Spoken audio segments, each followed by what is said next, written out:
অবাধ, সুষ্ঠু, নিরপেক্ষ ও অংশগ্রহণমূলক নির্বাচন চায় জার্মানি। বাংলাদেশের শিক্ষা ও বাণিজ্য উন্নয়নে পাশে থাকার কথাও বলেছে দেশটি। জামাত ইসলামী নেতাদের সাথে সৌজন্য সাক্ষাৎ করেন বাংলাদেশে নিযুক্ত জার্মানির রাষ্ট্রদূত আখিম ট্রস্টার। বৈঠকে জামায়াতের আমির ডক্টর শফিকুর রহমান, কেন্দ্রীয় নির্বাহী পরিষদ সদস্য এটিএম আজহারুল ইসলাম, দলের আমিরের পররাষ্ট্র বিষয়ক উপদেষ্টা প্রফেসর ডক্টর মাহমুদুল হাসান উপস্থিত ছিলেন।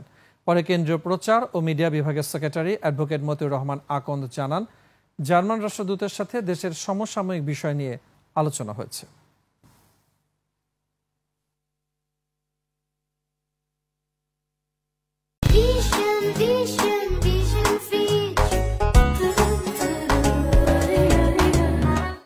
The hope that elections also in Bangladesh will be free, fair and participatory.